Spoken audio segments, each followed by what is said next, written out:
देखिए संदीप, बड़ी सीधी सी बात है। अंततः आपको मैदान में लड़ने के लिए जाना होगा।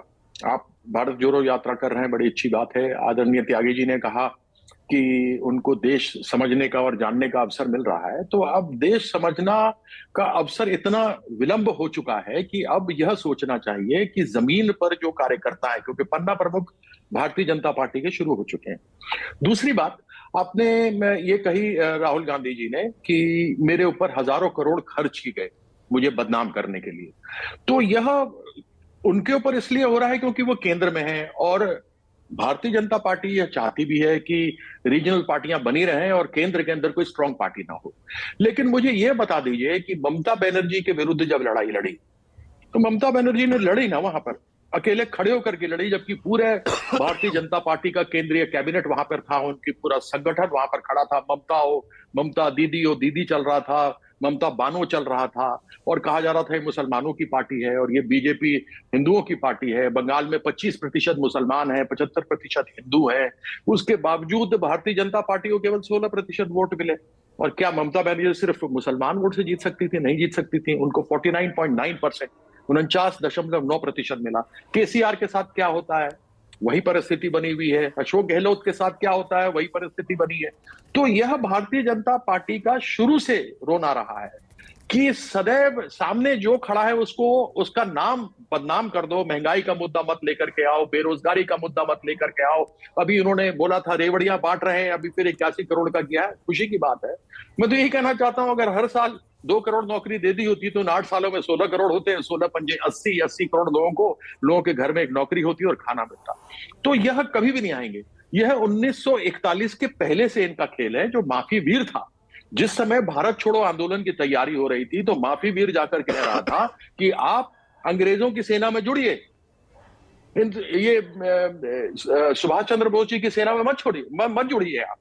ये उस समय से टू नेशन थ्योरी इन्होंने की थी। ये हिंदुत्व हिंदुत्व हिंदुत्व करते हैं, लेकिन इनको हिंदुत्व से कोई मतलब नहीं, केवल राजनीति दिखाने के लिए इनके पास कुछ नहीं है। अगर किसी ने भी कांग्रेस के अलावा अगर अच्छा भारतीय जनता पार्टी में करके दिखाया, तो वो अटल जी के समय में उनकी सरकार जो चली थी, बड़ी जबरदस्त सरकार थी। अन्यथा आप देख लीजिए, जब तक नीतीश जी के साथ थे तो नीतीश जी से बढ़िया कोई नहीं है। नीतीश जी से हट गए हैं तो आज उन्हीं के ऊपर गाली हो रही है। तो आप इनकी बात को स्पष्ट रूप तो से समझ मतलब जाएं। ये तो देखिए, बीजेपी अपने प्रतिद्वंदियों को मजबूत क्यों होने देगी कीर्ति भाई, ये बात तो मेरी समझ में आ गई। पर मेरा जो सवाल, आपने एक बहुत पर्टिनेंट पॉइंट उठाया है। राहुल गांधी वो मान रहे हैं, उनकी स्वीकार्यता बढ़ रही है, कांग्रेस में भी स्वीकार्यता बढ़ रही है। पर जब हम 2024 की लड़ाई की बात करते हैं, क्या विपक्षी खेमे में बाकी जो राजनेता हैं, और सबको साथ आना होगा, जिस बात की दुहाई लगातार अपील भी करते दिखाई दे रहे हैं नीतीश कुमार, राहुल गांधी की खुद की स्वीकार्यता बाकी राजनीतिक दलों में भी क्या अब बढ़ती दिख रही है कि भाई ये रिलक्टेंट नहीं है या हत्थे से उखड़ने वाले नेता नहीं है? क्या वो स्वीकार्यता इन 108 दिन में बढ़ती दिखी है आपको, या आपने महसूस की है? देखिए, बढ़ना तब तक होता है जब तक रिजल्ट सामने नहीं दिखता है, और रिजल्ट जब तक सामने नहीं देखेगा तो प्रश्न चिन्ह बना रहेगा। आपको लड़ना पड़ेगा। ममता बनर्जी लड़ी, केसीआर लड़े। आप बीजेपी को देखो, उन्होंने जाकर के, केसीआर 1 नंबर पर थे हैदराबाद के म्युनिसिपल इलेक्शन में, लेकिन उन्होंने लड़ाई दिखाई किसके साथ? ओवैसी के साथ। आप जैसे चैनल ने नहीं दिखाई, आपको सलाम करता हूं, लेकिन बाकियों ने, जो एजेंडा चलता है उसके कारण से होता है। त्यागी जी ने अभी बताया कि वो जितने सारे लोगों ने पद यात्राएं की, उन पद यात्रा के समय में इस तरीके से गोदी वाले लोग नहीं थे। हम सबों के बारे में रोज अखबारों में न्यूज निकलता था, टीवी चैनल्स नहीं थे, लोग पढ़ते थे, समझते थे, जानते थे। आज तो जिस रूप से लोगों को दिखाने का प्रयास किया जा रहा है, वही देखा जा रहा है। और उसके लिए जफर इकबाल साहब यहाँ बैठे हुए हैं। अब बढ़िया है, क्योंकि महंगाई का मुद्दा गौण हो गया है, अब बेरोजगारी का मुद्दा गौण हो गया है।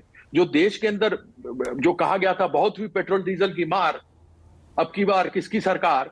अब मुझे आप बताइए, जिस समय ये आए थे कच्चा तेल सबसे सस्ता था, आज भी सबसे सस्ता है, लेकिन जो 60 रुपए में मिलता था पेट्रोल में, आपको नहीं, उदाहरण दे रहा पर हूं, वो जब 110 रुपए में, कीर्ति भाई, मैं 1 मिनट, वो 110 जब रुपए मिल मीडिया रहा है। तो पर ये नरेंद्र लांछन ये मोदी, लगाए 1 मिनट जाते में हैं। कंप्लीट कर लो, 1 मिनट कंप्लीट कर लो।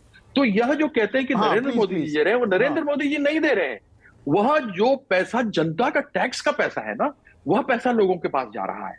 रेवड़िया बांट रहे हैं, रेवड़िया बांट रहे हैं, आपने बड़ा कह दिया, ये रेवड़िया बांट रहे हैं, और फिर आपने ये चीज को लग दिया।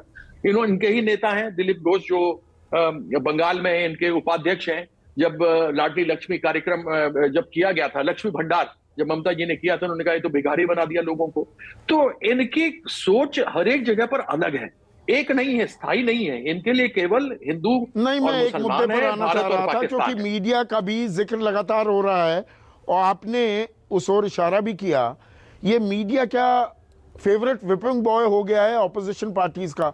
जी, ये मुद्दे नहीं दिखाते। राहुल गांधी ने भी कहा ना कि नफरत की दुकान खोल रखी है, मोहब्बत की बात नहीं होती, हिंसा हिंदू मुसलमान दिखाते हैं मीडिया वाले। पर जो बात मैंने सुकेश से भी यही पूछी, क्या विपक्ष की और मुख्य विपक्षी दल यानी कि कांग्रेस और राहुल गांधी की बड़ी जिम्मेदारी नहीं है कि आप मुद्दे लगातार उठाओगे तो मीडिया भी विवश होगा उन मुद्दों को उठाने में?